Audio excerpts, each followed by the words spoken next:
Thank you, Mr Deputy Speaker.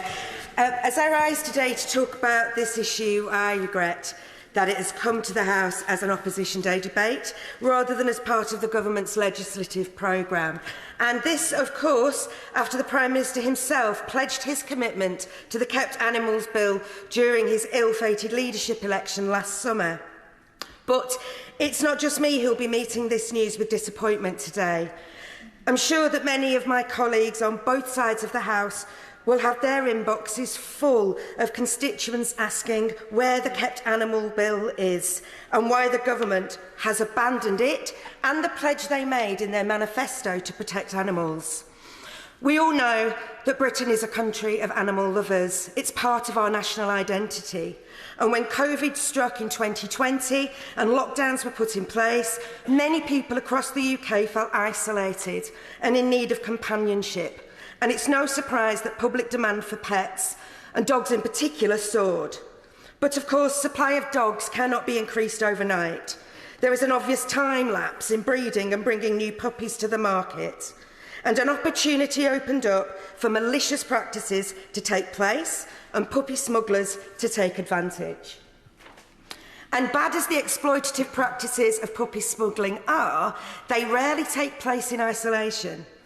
I was recently contacted by a constituent who wanted to highlight problems they're having with their neighbours who they believe are running puppy smuggling from their home. Vans and cars turn up at the property at all hours. They make noise, there are unpleasant smells and conflict with other residents in the street, including a violent assault.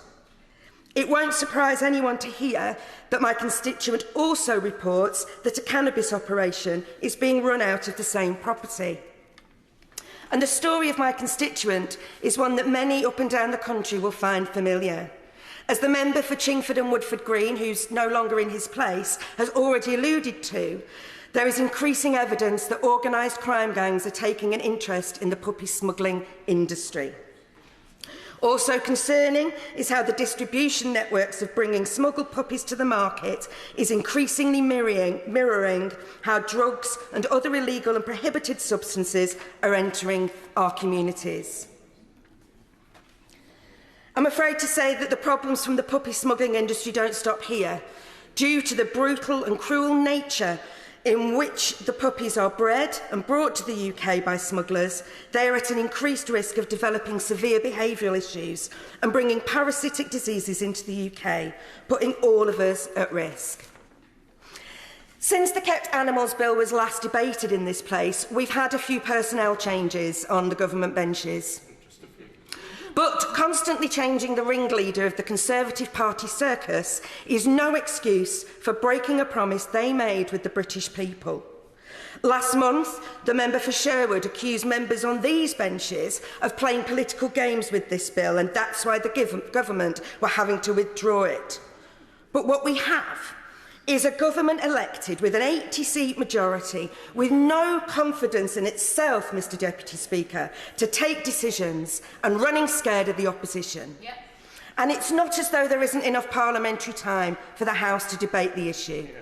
It's clear to anyone looking in that the legislative agenda of this government is threadbare. Yep. How many private members' bills will it take to recreate the legislation that these houses have already progressed beyond the second stage? 20, 30, more?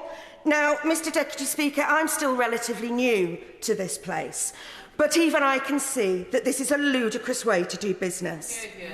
Now, they might be more interested in fighting among themselves and waiting out until the next election. But on these benches, we want to get on with supporting and delivering for the British people and protecting animals. There's only one party playing political games. And when the Conservative Party come to the table, it is always the British people that lose. It's for these reasons that I'm disappointed that the government has withdrawn the Kept Animals Bill from its already sparse legislative agenda. And I call on honourable and right honourable members from across the House to support this motion and bring the Kept Animals Bill to its proper conclusion.